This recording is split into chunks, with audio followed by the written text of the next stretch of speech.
This episode is sponsored by Dr. Chrono by EverHealth, the #1 mobile all-in-one EHR. Built specifically for medical practices, Dr. Chrono includes an integrated feature that powers a seamless payments acceptance experience. Dr. Chrono Payments offers multiple ways for patients to pay as well as insurance credit card processing. As a Dr. Chrono customer, you can easily activate our fully integrated payment solution that will streamline your cash flow and help you get paid anytime from anywhere. Deliver the best patient experience with a fast and easy way to collect payments. Visit drchrono.com/payments. That's drchrono.com/payments to learn more about Dr. Chrono today.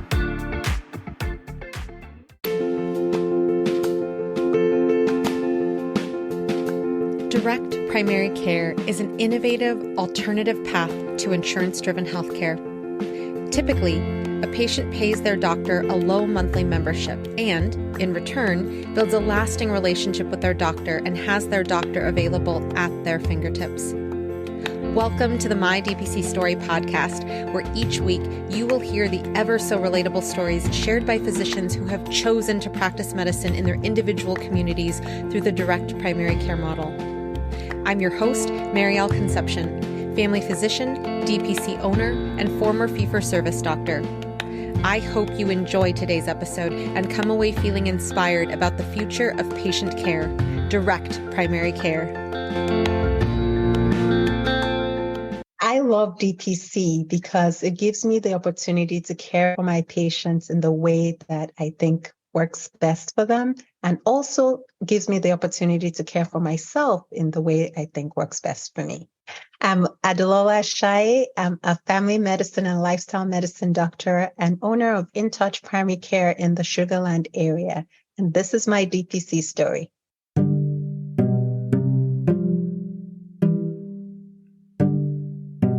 Dr. Adelola Ashaye is a board-certified family physician and lifestyle medicine physician.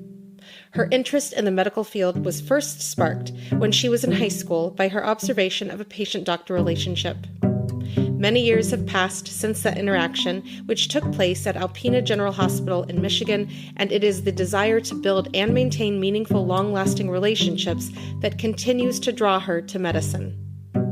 After graduating high school, she went on to the University of Michigan, Ann Arbor, where she obtained a BS in cognitive science and biopsychology. Then she graduated from Northwestern University Feinberg School of Medicine in Chicago with a medical degree.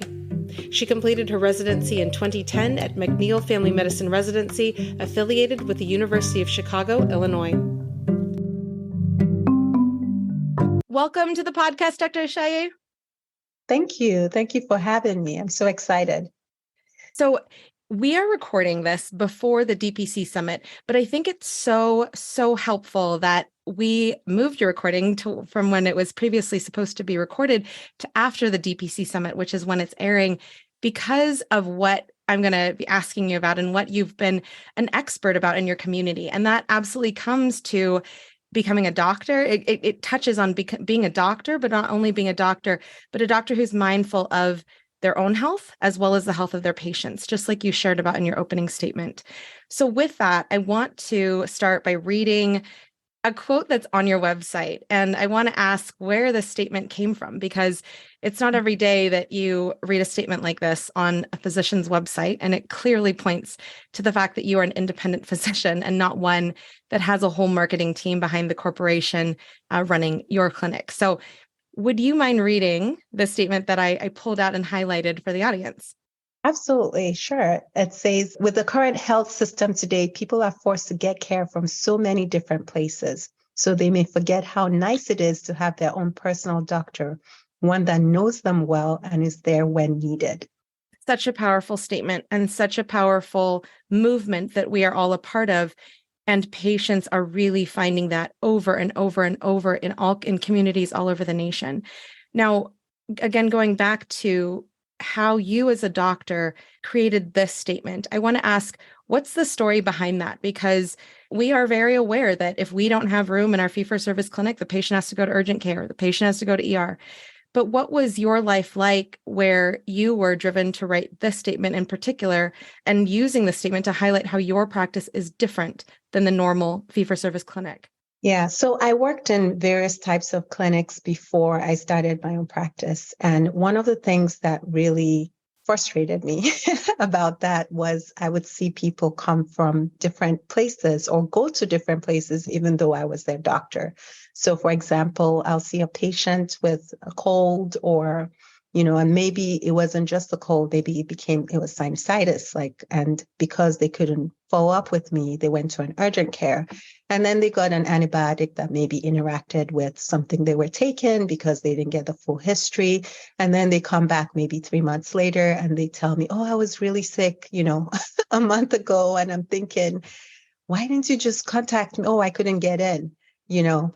And so because they're getting care from different places, that care is disjointed and it isn't good care. It's like very simple things become complicated just because they're seeing different people. And it plays out in so many different ways. It could be even seeing a specialist and didn't communicate all the medications they're taking.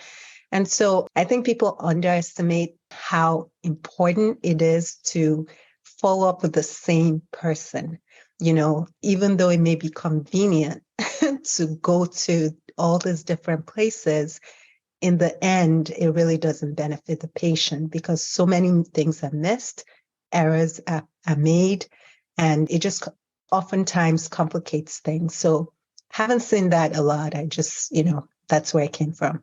It's ironic because I was talking to a dear friend who's a DPC doctor on the East Coast, and she was saying today that literally all day today, it was like every single patient that she saw was, oh, I saw this fill in the blank person who's not my normal primary care. And all day I have worked to fix the issues. And so I know there's people in the audience who are absolutely empathizing with the journey that you've been through already and the journey that our patients are put through every day when they have broken care. And I cannot agree with you more that, as primary care physicians, I'm sure you do this too. It's like you have to translate what the care plan was, and then you have to, it's almost like we have to be this gate checker to say like, whoa, whoa, whoa, no, we're not going to do that. Like, that's not even okay because of who you are as a person. Like, I totally agree with you when you're talking about that it can absolutely lead to bad outcomes. When it comes to also the time crunch that we're put under in fee-for-service, you miss nuances. Like if a person is not quick to think about an answer, or if a person is an introvert, or if a person doesn't speak the same language you do as their first language, like you might not understand that I work in a tile factory and the dust is really what led to coughing because blah, blah, blah, so it's so important to have direct primary care continue to thrive. And I really, really love that, on your website, you're talking about people having their personal doctor. I love saying that DPC is concierge medicine for the everyday American. You don't have to have, a 7-figure job to be able to have someone take good care of you and excellent care of you. So when you talk about this experience of having seen patients have broken care, what was going on in your mind at that time in terms of, were you thinking about, gosh, like I actually would be interested in seeing how I could do it on my own? Because clearly you've done that, you've made that decision and you've become a successful business owner. But what was starting in your mind as you continued to see these patients with broken care? Yeah, so I think I just felt like it could be much better for the patient. And I started to question why I went into medicine, honestly. Like, I thought I went in to help, and I felt like I couldn't tell if I was really helping. So that was frustrating for me because the follow-up was not great, right? You have too many patients on your panel. It's really hard to keep track of who, you can't follow up effectively. So you're dependent on them to get back to you to let you know what happened. And sometimes, you don't hear anything for a year. and that doesn't mean nothing happened. It's just you didn't hear anything. And so when I heard about DPC, I was like, oh my gosh, this makes so much sense. Like, this is exactly how we should care for people. This is how I want to be cared for, where they know me. It's not based on whether or not I have, health insurance or not, or whether I have a job at the moment or not. It's based on a relationship with my doctor that I choose, not an insurance company choosing that. So there were just so many things about that that just resonated with me. And I was like, okay, within this model, I can actually, this is what I signed up for when I was becoming a doctor. This is what I thought I signed up for. So it was like, okay, yeah, there is a way to prevent people from delaying their care. There is a way to help people have good care long term, and a way to know that you're doing that. Because, maybe with the fee for service care system, it wasn't clear to me always whether people were getting better or not. Because if they lost their insurance, for example, and they're gone for, I can't see them, I don't know, so then that used to frustrate me a lot because I just never knew. There were too many things in the way of providing the kind of care that I wanted to. Absolutely. And when you started, finding out about DPC and exploring the DPC business model, I want to go back and highlight your experience as a person who was applying to medical school and getting into medical school, because you just spoke about how, it really doesn't matter like what insurance is in your pocket, or if you don't have an insurance card, you're still a human being. And the fact that you happen to live in the United States of America, like you and I do, we can take care of you. And let's reduce barriers to do that. And so you yourself, though, faced barriers when it came to getting into medical school. That's something that Voyage Houston highlighted in your interview for that publication. But you talked about how just because of immigration status, not because of who you were as a physician, how your smarts, nothing about anything other than your immigration status, you were limited to only applying to private schools. And then you further went on to comment about how it became an opportunity for you to learn from. So can you talk about that? Because I think it really gives a unique perspective, and I can see it on your website, how you give care to members, sure, but you also give care to people who are guest members. And I really think that hearing your story is also most likely applicable to other people who are unfortunately experiencing that same discrimination. And there's no other word for it, but that discrimination of, because you are an immigrant with an immigrant status, you can only apply to X schools. Yeah. So it was good that I didn't know too much, I think at the time, because I probably would have been discouraged, So it was, at the time, I just accepted it as it was. Like when I found out, okay, this is I came here in high school with my family and did part of high school here. I got into college, did college here. And that was really expensive for the family. And here I was talking about medical school, and then come to find out that I could only go to private schools. So, but I just, accepted it, and I figured that I've come this far and I'm just going to keep going. And so and yeah, you're right. When I was coming up with the practice, one of the things that happened a lot when I was in fee for service, where people will reach out to me, oh, my parents are in town, I don't know where to take them, can I come over? And I'm like, yeah, you can come, but I just don't know how much it's going to be because it's not my practice. I work for, a fee for service health institution. They will charge you whatever they charge. I have no control over that. And sometimes it was hard for them to understand that I'm like, I just get paid a salary. That's it. I just work here. That's it. So was starting my practice, I just knew I had to from the beginning. Like I had to provide care for people, because there are a number of people that just don't have any access. It's really, really, really expensive for them to have access to quality care. And that has really, really it's a very enjoyable part of my practice. Actually, saw 2 international patients today, and it was, it's just always so much fun. And it's also, I believe, very helpful for them. So it's very fulfilling. Well, and I can imagine, with the way that our culture is so 8 to 5, people are so stressed out all the time, coming from another country where that is not the pace of life. And there are a lot of countries on this globe where that is not the pace of life, even if it's, first, second, third world countries. You see that we are a unique fill in the blank beast country, whatever you want to say. So when you talk about these international guest members, what types of things did you see in their care that you, as a primary care doctor, zoomed out on, got to, get all the details for and work on, so that they can still understand what they're dealing with, but also take that understanding back and continue to get help back from where they're coming from, where they're visiting from?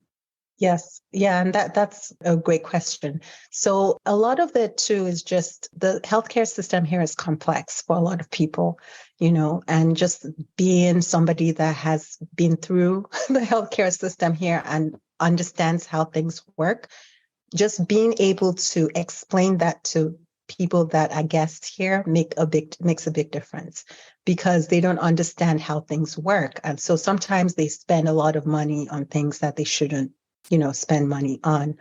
I had, for example, a patient that spent $500 on a lab that, if they did it with us, would have spent $43. I mean, it was like basic labs, but they went to a big lab corporation and spent all that money on, so things like that, even simple things like medication discounts, they may not be aware of that.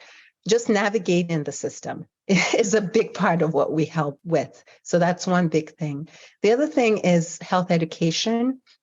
And that's something that they can take back with them. We try to be clear about, okay, these are the conditions you have. Do you understand why? And we have the time. That's the beauty of DPC, right? These are the conditions. Do you know why you're taking this medication? Do you know who put you on it? How long? And, sometimes we find very interesting. I mean, I've seen patients that are on clopidogrel, for example, and there isn't a clear reason why they're on it, and they've been taking it, and you're like, oh, the pharmacist, some random place told me to start taking it. And, a lot of prescription medications, and depending on the country, are not prescription over there. So people just take all kinds of things. So health education is a huge part of it, just being able to spend the time to go in detail about their conditions, why they're doing different things, and explaining how to go forward from there. Amazing. And, I can hear it, because I think about when I have been in situations where, and mostly overseas when I think of what I'm about to say, but where when a person understood what they were being treated for, or, the solution to their problem, how the solution works for their body, it starts the word of mouth, talking with their friends, talking with their communities. And I've seen people, because of one person being educated, the rest of the community is asking questions differently to affect their healthcare differently in a better way. So I love that, like you said, the beauty of DPC, one of the value propositions that we love as physicians and our patients absolutely love, is that we have time. We have the time that we need, whatever that entails, to spend with our patients. And we get valued for it because we're compensated. Like you and I are getting paid doing this interview. Amen. Right. I love that. Yeah. So another thing that I want to highlight is you are a Black physician. And so, being that we've just talked about discrimination in a way where discrimination existed as to what medical schools you could apply to. And it's unbelievable saying that out loud in 2023. But as a Black physician, there are 2% of physicians that are Black physicians. And that is also such a shame in 2023 to say that. Like, as a Filipina, I'm a nurse. Obviously, I'm a nurse in 2023. Like, there's all of these problems in our healthcare system that we see in fee-for-service, but then there's also problems when it comes to representation. My 5-year-old said to me, guys are doctors and girls are nurses. And I was like, oh, Asher, we're going to have a conversation. Yes. But, when you look back and already you've opened your DPC, you're talking to people about opening their practices and business. We'll get to this. I'm dropping all the little crumbs because I'm so excited to talk about it. But I mean, you just did it. You just did it. Right. And that's what I love about DPC, that empowers any physician to say, like, yeah, and I can do that too. If I can go to medical school, I can do this. But especially speaking from your experience as a Black physician, especially to those members in the audience who are also Black physicians or Black medical students or residents, what did you pull from your experience to be able to, put you in a place where you're like, yeah, I'm Black and I'm a DPC doctor and I'm a mom and I'm all these things. And that's a fact, like, period, end of sentence. Stay with us. We'll be right back. Thank you to Spruce Health for supporting the My DPC Story podcast. The ways we communicate have changed dramatically over the past decades, but technology and tools in healthcare have not kept pace. Patients want more access and digital convenience, as well as the ability to text their care teams. Care teams are inundated with more communication and rising expectations, but are still using tools and technology stuck in prior decades. Spruce Health created a solution for the tech-forward DPC practice by creating a communication product designed to serve both the patient and the doctor through intuitive HIPAA-compliant workflows, tagging, scheduled messages, and triage templates ready for use, whether you're on your phone or in the exam room. New users get 20% off for the first 12 months of a paid plan with code MARYAL20. That's MARYAL20. So check out Spruce Health today at sprucehealth.com or check out the link in the show notes.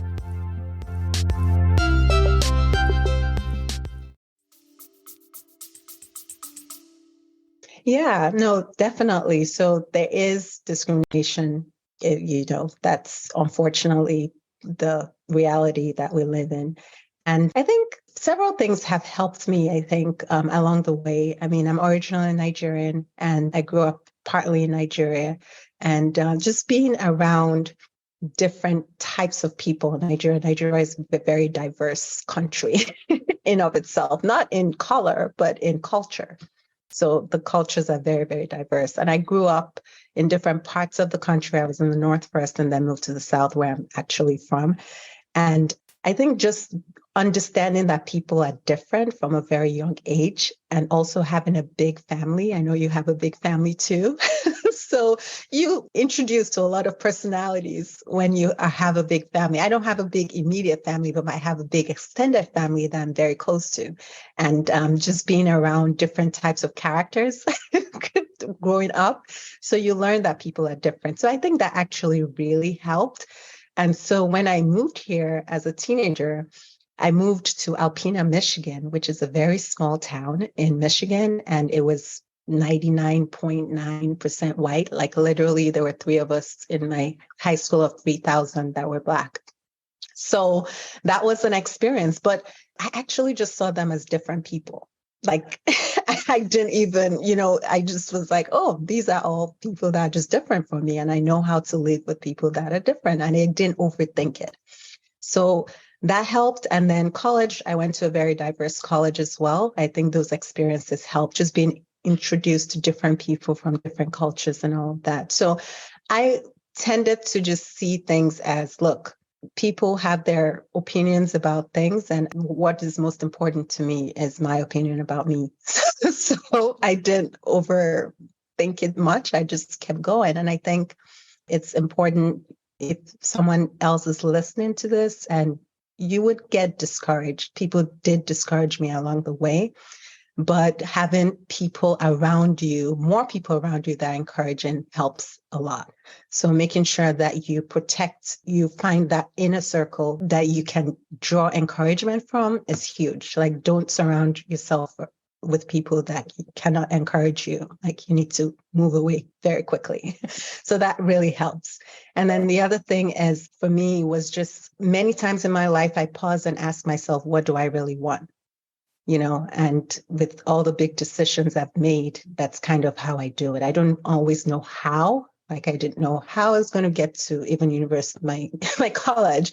I just figured, okay, where do I really want to go? And I literally applied to one college from high school. And that was it. And I, thank God I got in. But really, I tend to be very honest with myself. I just sit down, think about it, try to really come to, what do I really want? And when I figure it out, I just, I'm a person of faith as well. I pray about it and I just go for it. And I don't know how it's going to work out, but I just believe it will. And thank God it does. So... It's so inspiring to hear that. And I love that you were doing that at even a young age, right? Like, I consider high school and college a young age because I'm like, oh, that was quite a couple decades ago. But, yeah, that's a while ago. Yeah. Yeah. But I love that from a young age, because we see people, especially influenced by social media, this idea that, my relevance is determined by others and not by myself. And so I think that's a very, very salient thing to highlight from your past, that is what the mindset you had along your journey as this woman who is a physician with her own DPC. So with that, I want to go back into this place of you were, thinking about it. It could be done differently. I could do it differently. I'm definitely better than what I'm able to provide in a fee-for-service clinic. Was there a moment where you said, I've been learning about DPC, but man, this is the day, like I'm making this decision. Let me ask you that first, and then I'll ask you a follow-up question to that. Sure. Yeah. So it happened really quickly because I learned about it probably about October 2019. So that was the first time and that was actually, I was researching how can a doctor practice differently? I literally went on Google. I was like, what are my options here? Because it's either I'm not doing this anymore, So I was just researching and I just stumbled across some people doing different things. And I called up some doctors from the blue. I emailed them first and they agreed to talk to me, which was awesome. And then I was able to start gathering information. And by December, I talked to my husband about it in November. I took a few days to just really think about it, make sure that this was the way we're going. And he was all on board. He saw that, I needed something differently. And by December, we created the LLC. So we just, kept going. By February, we found a space. He helped me went and found a space. We had to renovate the space, and then COVID hit, of course. So, that was when we paused and we're like, okay, we have the space. It needs to be renovated. Should we go ahead? Should we stop? Should we, it was, so we waited until about May before we decided, you know what, let's just do it. So the renovations took up till August, and then we opened in September. And throughout that whole time, I was just learning more, buying equipment, getting the clinic set up and everything. So it actually was, a blessing that I had the time during COVID to do a lot of the setup. But yeah, it was one of those things that we just had to go in faith. So. I love it. And the follow-up question I had was, as you spoke about your experience in, believing in yourself and to doing things because they were in alignment with your why and having a community around you to support you and what you're doing. You mentioned your husband. Were there other people, fellow physicians or fellow moms, fellow family members who were also supporting you or not supporting you? And what were the conversations like between October and December? Because, culturally in this country, DPC is it's not like the default thing people go to when they think about options in healthcare. Right. Yeah. So, I'm very, very fortunate. I have a very supportive family. I think maybe because from a young age, I've been kind of independent. I didn't realize I was, but my brothers tell me that all the time. I have two brothers. But they tend to just, if they just say, are you sure that's what you want to do? And as long as you have a plan of some sort, they were very encouraging. So both my husband's family and my family, they were all like, yeah, do it, so that really helped, having them back me up. And I'll say in terms of other docs, definitely the DPC community is so fantastic. Oh my God, so helpful. People are always, the Facebook group, people are just so super helpful. I'll DM some people or ask questions within the group, and, people were just so, so, so helpful. So that was a huge support. Now, one of the things I didn't talk too much about it with other people that I thought might not be on the same page. And I think that's the better way to go. If you are trying to do something and it's new, it's better to not share it with people that are going to discourage you, especially if you've decided that that's what you're going to do, right? So for maybe my other doctor friends that maybe would not quite get it, I just didn't say anything until it was done. So I think that also helps. But yeah, discouraging things, I think nobody really said anything specifically, but I mean, sometimes people might wonder, why are you, and you just explain, but I tried not to get into it too much with people that I thought would not understand. Stay with us. We'll be right back. Have you tried an AI scribe in your clinic? Well, I've tried so many, and I can say Heidi Health is the best AI scribe I have come across thus far. With Heidi Health, I can create unlimited, customizable templates for my notes to help me truly cut down on the time I'm spending charting. Template for pediatric well child check? Done. Template for weight loss management? Done. Some of my favorite things I've built into my AI template, beyond the general soap note, are having a list of actionables for our team to take after a patient visit, having the diagnoses listed, and creating an after-visit summary for our patients. Not only have I found Heidi Health to be the most helpful, customizable AI scribe so far, it's also more affordable than most out there. So try Heidi Health today and see how you can harness the power of an AI scribe for your practice. To get an entire month of Heidi Pro free, go to the homepage of mydpcstory.com and click on the Heidi Health ad.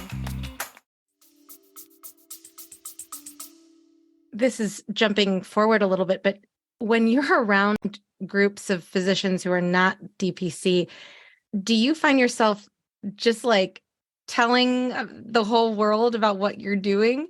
Yeah, you're shaking your head, which is awesome.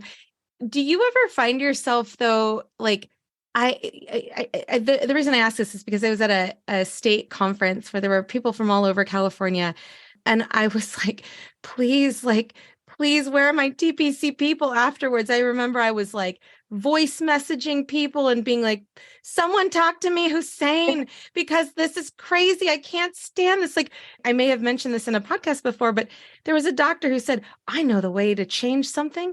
You stay there long enough and you outlast everyone else. And I was like, okay, where are my TPC people? So I don't know if that's your experience now, where you're just like, oh, I found the way to practice medicine. Let me tell you about it. Yes, I've converted a few people actually. So it's a conversion. Like I definitely let all those that, know, and all those that, because a lot of physicians are burned out, they're just completely burnt out. And some of them don't even know that this is an option. And so I do definitely spread the word when I talk to other physicians that are interested. I honestly think it depends on the physician, right? Some physicians are, they thrive in the fee-for-service world and they enjoy it, and that's what they want to do, and that's fine. But there are many physicians that would benefit from DPC and they don't even know about it, or they may think it's not possible. So sharing my experience, definitely. There's a better way. Come join us. Yeah. And this is why it's so important that you are sharing your story in a longer form on this podcast, because people need to hear, because just like you said, and I totally agree with you, they need to know that it is an option. Like, I think about it like women can vote because it's an option, right? Like, we used to not be able to vote, but now we can. So it's like, I said that to somebody, that who was saying, well, that's a really hard uphill battle to fight. And I'm like, yeah, it's worth fighting every single minute of it, because we are positively changing healthcare and positively making a change in how healthcare is paid for, so that we're not, bankrupting our patients left and right for things like a lab that costs $500. It's insane, but people don't know. So we are giving people as well as physicians the choice to know about a different way.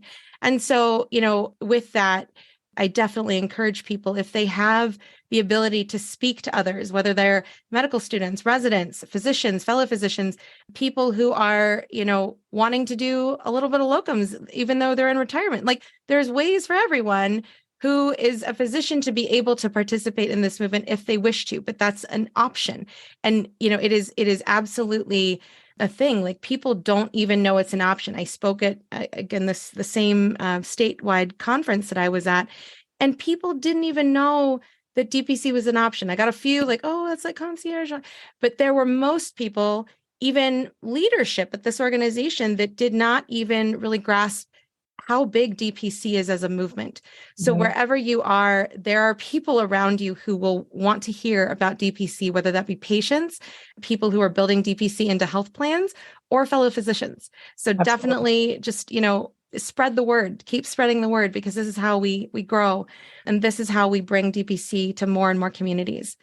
So with that, you talked about how, you were coming from how you pulled from your background to start developing InTouch primary care. So can you bring us back to, the time that you had because of the pandemic to be able to really hone in on personalizing your clinic? How did you want to build your clinic from the get-go, especially because you are a mom of two girls who are twins, as well as a son, and being, a wife and a mom and a doctor and all the things, it's a lot of hats to wear. So how did you craft your clinic so it would continue to work for you? So that's a great question. And I think that's a question a lot of people that are considering DPC struggle with, because we're talking about personalized care, concierge-like care, and you can text, call, email me. And some people start to, have palpitations like, what? What does that mean? Like, when do I sleep and things like that? And so that was one of the first things I knew from the get-go, that I must put boundaries around and make sure that I set it up in a way that I would get right back to where I started from and feel like I was burning out. Backstory: before DPC, all the jobs I worked, I've always had Fridays off. So that was just something that the first time it happened, actually, it was offered to me. And I was actually a little bit upset, honestly, when it was offered. They said, oh, we only have space for 4 days right now. In a few months, you can be full time. And I was like, yeah, okay, I'll take it, that with some resistance. But then I loved it. I was like, oh, this is awesome. It was a faculty position when I was back in Chicago. And when they then offered me full time, I was like, no, that's okay. I'll just stay as working, 4 days a week. So when I moved to Texas, I negotiated that. I said, I want to work only 4 days so that I can continue to have my Fridays off. And with the twins, that was huge. That was time for me, take care of things around the house, take care of me, take care of them, all of that. So when I was opening my practice, I had that decision to make. I said, okay, what am I going to do? Do I want to continue that or not? And I struggled with it a little bit, but back to, what do I really want? What is the purpose of the practice? I had to really think about it. And I said, I don't want to set it up in a way where I'm going to burn out eventually. So I'm going to put some boundaries in place from the get-go. So that was one of the things I did. I just made my office hours Monday through Thursday, and I figured it may not work for everybody, but it will work for some people. And that was that. And so, I just came to peace with certain things. And then I also put things in place where I let patients know after hours what it was like. Like, okay, yes, you can call, text, and email me, but if it can wait till the next business day, I truly appreciate that, because it's all about, if I'm well, then I can care for you better. So just helping people understand that, yes, we want to be here for you in case something does happen, but don't, if you overuse it or use it in a way that doesn't work, it's not going to work for all of us in the end. So, and most people understand that. I think, they're just happy that they can actually reach us in the first place. So that I think that's a very important thing when setting up the practice. I'll encourage thinking about DPC to really think about what they want their schedule to look like from the get-go, and make it like that in the beginning. It might make it, maybe growth might be a little bit slower initially because you're doing that, but it's harder to pull back. So I figured I would just set it up the way I wanted it set up from the get-go, and then go from there. And I'm very happy I did that. And I will highlight here that, as I was researching your history and things that you've put out there in the world, interviews and whatnot, one of the things that I was so excited to come across was that you have a book. It's called Planning Mommy, for those people who are not aware yet. There's a link to it in your blog post accompanying this podcast. But can you talk to us about, your experience, I'm sure driven by having two kids the exact same age, and bringing, Planning Mommy and this mindset of how to plan things to your DPC as you were setting your schedule to fit into Monday through Thursday? Yes, absolutely. So that, I love talking about that, about moms and being a mom and everything. So I was thrown into it, right, with having twins, beautiful twin girls, when I was that was with my first job. So it was a really good job and I enjoyed it. Then it was, I was faculty in a residency program, in my residency program. So that was really, I knew everybody there. It was nice and all of that. But I knew once the twins came that things changed quite a bit. And one of the things I had to do was to put things in place very early on so that we could be okay as a family dealing with two young children. And so what really helped me was scheduling and planning ahead. And that's what I talk about in Planning Mommy. Like what I realized was a lot of times we spend so much time thinking the same thoughts over and over again. And if we just consolidated that thinking and put it on paper and organize things so that we can do the thinking once and for all, and then just not have to think as much, it makes such a big difference. So one of the examples I'll share quickly in Planning Mommy is a food schedule. Just something that simple made a huge difference for us, where I know what we're eating Monday through Friday, Sunday, basically. It's on the schedule. Everybody knows what we're eating. So it's not a matter of what are we eating on my way back home from work. It's already on the schedule. Everybody knows it so that anybody can help too, which was huge. So if a parent was there at the time or we had a nanny or whatever it was, everybody was on the same page so that if I was running late or whatever, everything wasn't dependent on me. They could start dinner. They could help me because they knew exactly what I wanted and they could help me in the way I wanted to be helped. So I think just organizing makes a difference, a huge difference. And I did learn a lot of that from my mom too. My mom was very organized when growing up. And then I hope I've passed it on to my kids. So yeah. That's awesome. And when you organized your days on that Monday through Thursday schedule, did you start out with what your clinic looks like today in terms of slots for acute visits or physicals, or has it changed? So, I'm not sure it's changed so much. What I've done a lot of times is I try to leave spaces open. So I know exactly what I want to do with family and all of that. So I put that, and I have a weekly calendar now, which helps. So I know what I want to do. I put my priorities on the calendar first and block those times. And then everything else is, I kind of try to keep it open, especially during my office hours where, if a patient was put in, it wouldn't be a problem. And that has worked pretty well. We can usually get people in one way or the other. And if not, we can do a video or phone or something until we can get them in if they need to come in. So it's worked pretty well that way. That's great. And one of the things that you've talked about, I believe this is on your YouTube channel, Connect the Dots, where you were talking about maximizing telemedicine. And when it comes to telemedicine and efficiency, do you have tips to share with the audience as to how you envision a telemedicine visit and what's its purpose versus an in-person visit, and how you maximize the time for both of those so that they work together? Yes, absolutely. So COVID actually was a great lesson in telemedicine. We found out there's a lot we can do with video visits. And while during COVID, one of the things I did for locums was I did telemedicine. And that was really helpful because I learned a lot of my limits, like what can be done. We had no choice, right? At that point, I learned a lot about what can be done with video visits and what probably people should come in for.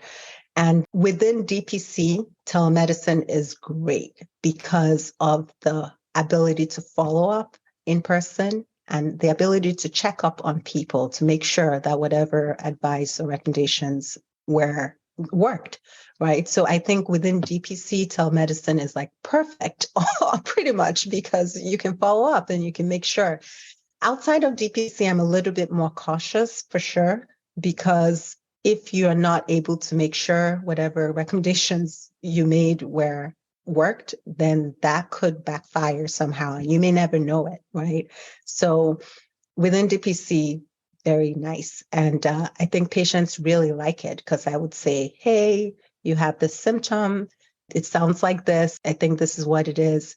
Why don't we do this for a few days, see what happens? If it doesn't get better, make an appointment, come in. And we're both comfortable because they know they can actually get in to see me at the time that we said. And they know that if things change before that, they can text me, call me, and we can change the plan. So it makes all the difference. So within DPC, telemedicine is so great because it also gives room for other people that may need to come in. And that's how we create time for others, right? Because when we take care of the things that can be cared for over the phone, with a video, and we do it conveniently for us and the patient, then we have more time for those patients that need that one-on-one time with us, longer time with us, and we can truly take care of them. So it's just the perfect system within DPC, I tell you. Couldn't have said it better. That is absolutely what patients and physicians in DPC experience every single time.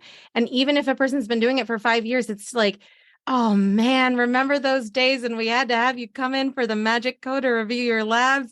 No more. Like we can literally just do these things over telemedicine. But you're so right in that in a different model, in fee for service in particular, that way of managing a patient, maximizing telemedicine where we can, and then having a person come in is not the same because of that continuity of care not being there.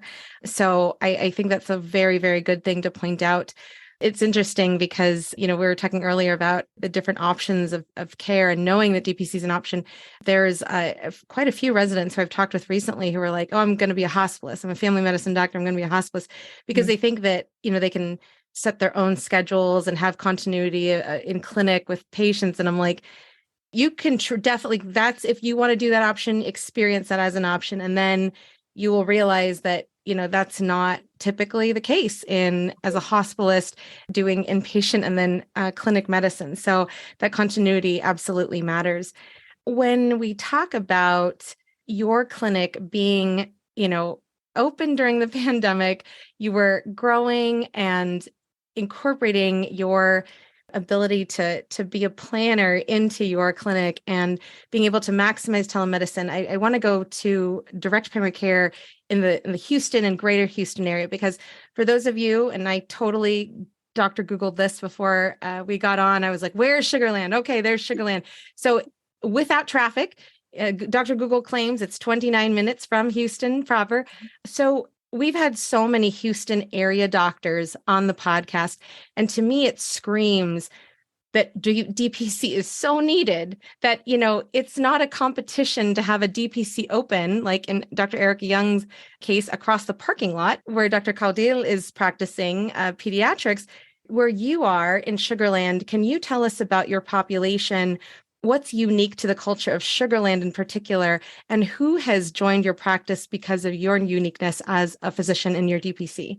Yes. So the Houston area is huge. And the thing about 29 minutes in Houston, that's not much because people are used to commuting a lot within the Houston area. Everywhere seems so far from each other.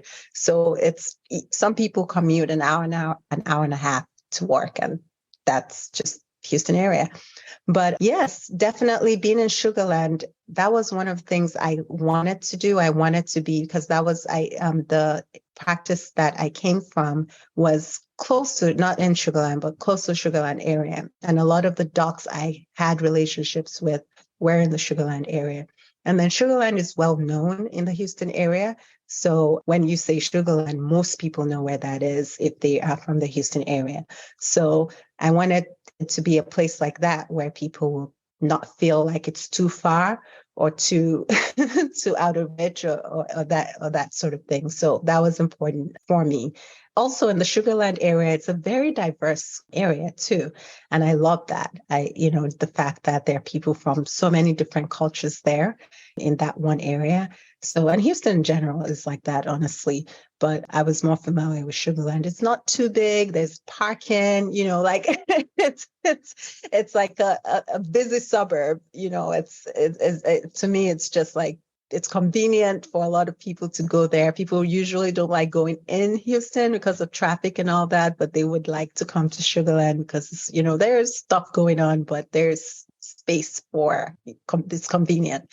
So all those things were taken into consideration. And I love that for my clinic, it's right there. You can drive right up to it. You just walk right in, like no stairs, no elevators, no, it's just, that was part of the convenient care that I wanted to offer. So it all tied in well. That's great. And as you were opening to now, who has joined your practice and how did they find you? So a lot of people joined by word of mouth. So, I've just had people that would say, maybe I was their doctor in the past, and they're like, oh my God, I was looking for you. Where are you? And so they find me that way. And then they tell their family members and that sort of thing. So that's one way. The other way we found people is definitely with the international care thing. That was a big part of how people find me too. I'm also part of Business Networking International. I've been part of that for a little over a year. And part of that was business owners. I saw that there was definitely a need for business owners because a lot of business owners don't have access to affordable healthcare. And many of them would delay their care. And, it just dawned on me that as a business owner, you work so hard. Like now, me being a practice owner, you work so hard to build your practice. And then you don't want at the end of all that, then your health be the reason why you can enjoy the fruits of your labor. It just seems so wrong. So I wanted to, be a resource for that community as well. So that's with BNI. I've had people come from there. Let's see, what else? Word of mouth is huge. Like for my church, I've had people come from their family and friends. Those are my biggest. I think that's where most of my people come from.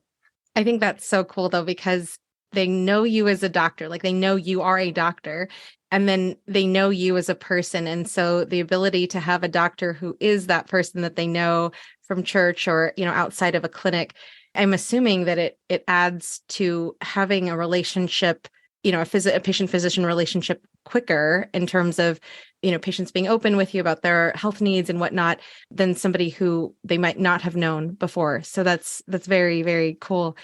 Do you ever barter for things like, yeah, like we'll do a visit for a family member if you can help me with my, window panelings or anything like that? Do you ever barter? I haven't done that yet. I'm trying to think if there has been an opportunity. There probably have been opportunities for that, I'm sure, but I just haven't done that yet. That's cool. I thought I'd ask that just because of that, familiarity with you as a person, Right. as well as a doctor. So let me ask you this, knowing that you are part of BNI and just knowing that, from a young age, again, you've been driven by what works with you and what do you want out of life. You have been doing talks in your community that are not, like I'm, Dr. Ashaye talking about the heart. I'm talking about tax deductions and maximizing tax deductions and reducing stress and staying healthy as a business owner. Like those are, when I saw that, I was like, that is awesome. I totally would have gone to those because it's not just a doctor talking about doctor things. It's a doctor talking about being a business owner and taking care of yourself. And I think that was just so, like, I was not expecting to read that when I was reading your advertisements for those lunch library talks. So can you tell us about, how you envisioned having a lunch talk that highlighted those topics in particular versus something like a medical talk? And how did you become an expert amongst the BNI group to be able to say, like, yes, as a physician, as an entrepreneur, these are the ways to incorporate the topics that I'm talking about into your businesses? Yeah, so I think the first thing is when I was in the fee-for-service system, one of the things that bothered me was people that wanted to go into business and did not because of their concern about what will happen to their healthcare. So I'm sure, I'm sure you've come across that. I had several patients who wanted to open their own business and they were maybe very miserable in their current job, but they didn't want to quit because of the healthcare benefits. And so they just didn't know that there was another option for them. And so when I started the DPC, it did take me a little while to connect that, oh, wait, I can serve these people too. These business owners are perfect for BNI because of the flexibility, the convenience, the affordability. There are just so many reasons why I feel like business owners, this is perfect for them. And people delay their care a lot. And of course, that causes so many complications in the long run. And so I wanted to explain it in a way that a business owner will get it, where we're not talking, when you start talking about diabetes, hypertension, whatever, sometimes they just don't feel like it connects to, because I don't have diabetes yet. How do you know? Well, you never checked, your last blood work was 5 years ago. So they don't connect to that, right? Because they are not thinking about that. But when you talk about stress, when you talk about money, that language they understand, because that's something they come across every single day in their life. And the truth of the matter is, having good health is not necessarily the end goal. I mean, you can have good health, but if you don't do anything, it's kind of like, what is the point, right? So at the end of the day, people want to have good health, not just to be healthy, but just so that they can enjoy their life, so that they can fulfill their dreams, right? And so just trying to connect that for people, that yes, it's all related, it's all connected. You need good health to be able to, do that business. You need good health to be able to fulfill that dream. And this is how you can get there. Let's talk about how to reduce your stress. Let's talk about how to eat better. Let's talk about how you save money. And with some of the talks that I do, I collaborate with other experts. Like with the tax one, I did collaborate with the tax expert to talk about two business owners. And that was helpful, because I was talking about stress and sleep and things and money. And she was talking about, this is how it can help you, with your tax deductions and things like that. So I think just helping business owners make the connection was what I was trying to do. And how was the outcome? When people heard you talk and share your expertise and your stories, what was the reaction that you got from those attendees? So I think people were happy to hear it. I think we don't talk about that enough. And one of the things I should say, I'm also lifestyle medicine board certified. So lifestyle medicine being a foundation of health is huge. So sleep, proper adequate sleep, plant predominant nutrition, stress reduction, physical activity, all that stuff. So talking to people about that and sharing how that can help improve their quality of life, which translates to improving their businesses, I think people really like that. And I do a little evaluation, self-evaluation that I came up with about where they are, and they take that assessment. And so it also gives them an idea of, how am I doing my sleep? How am I doing my stress? How, we make it fun and we have conversations around that. So it was very well received. That's great. And when it came to the questions after your talk, did people ask you, how do I join your practice? How do I talk about this even more? Yes. So people always, I think, with DPC, right, because it's so innovative and many haven't heard about it before. So yes, they definitely came to ask me about the practice. And actually, I got another invitation for a talk after that, where I was talking about pretty much similar thing to another group of business owners. And that was a paid invitation. So sometimes it leads to different things. That was a very unexpected thing, where other people want to hear it. People want to hear how they can be healthy and, thrive in their businesses. And even if it were some people are interested in becoming patients, and some just want to spread that word to other business owners. So there are many ways that it impacts people. It's awesome. And all of that is collectively going to, change what the culture around them is hearing, just like we were talking about earlier. So I absolutely love that. And with you, and I'm glad that you mentioned that you are boarded in lifestyle medicine. With you having this expertise and the time to give your patients, how do you value yourself differently now than in fee-for-service? Because I think about if you're invited to a talk and someone's asking you, what are your honorarium fees, or what are what is your monetary value? I struggle to find people who understand what their value is, what they're bringing to the table, whether that be for a monetary gig or not, prior to when they opened their own DPC. So I want to hear your take on that. Yeah. So a lot of times with DPC, right, especially when you come from fee for service where you're not exposed to the financial piece quite as much, right? And then now you're exposed to it and you're paying bills, real bills, right? So it changes how you see things. And I think definitely since I started my DPC, I've evolved a lot in how I value my services. I think I've started to see how much impact it makes and how people are getting better. They're getting better results. And so that has changed how I value my services and even confidence in how I talk about it to people and explaining to them that this is a better way, like not in a, just that's what it is. That's what it shows, that when we care for you in this way, better outcomes, right? And so it takes away I think after you do it for some time, there's a confidence that you have because you've seen it work. So that's a piece of it. And then in terms of, when I do present to larger groups and things like that, that too, where I value my time a lot more, where I'm not like, oh, I think in the past, there are probably some talks out there, oh, no, don't worry about it.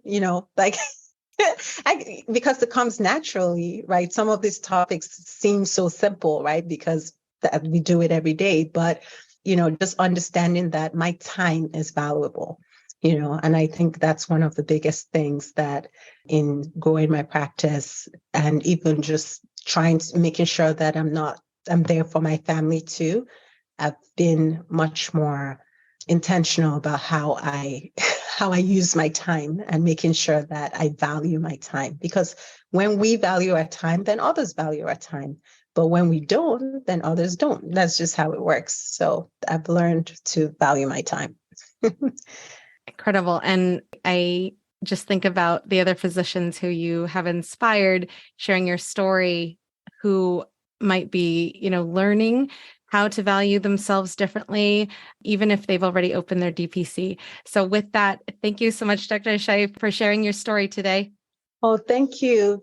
I'm really happy to be here, Marielle. Thank you so much for having me. And, I want to say this is a wonderful podcast. I mean, I've listened to a lot of the docs here, and that was part of my inspiration, listening to a lot of the docs that have come on here and talk about their story, and that has inspired me. And I'm so excited that I get to be one of them now. It's like, a dream for me, honestly. So thank you for doing what you do. You're making a big difference in the lives of doctors, and we truly appreciate it. Thank you. Before I stop, did you want to add anything in particular that we missed? Well, I would say this. If there's a doctor out there that is thinking about DPC, do it. It's, you can do it. You can do it. Just if that's what you want to do, don't let fear stop you. Yes, you may not have all the answers now. You may not even know how, but you can do it. So do it.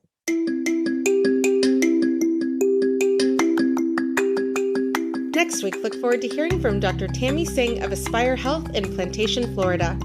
If you've enjoyed the podcast and you haven't yet done so, subscribe today and share the episode with a physician you may know who needs to hear about DPC. Leave a 5-star review on Apple Podcasts and on Spotify now as well, as it helps others to find all these DPC stories. Lastly, be sure to follow us on social media. If you're wanting to continue learning more about DPC in the meantime, check out dpcnews.com. Until next week, this is Marielle Concepcion.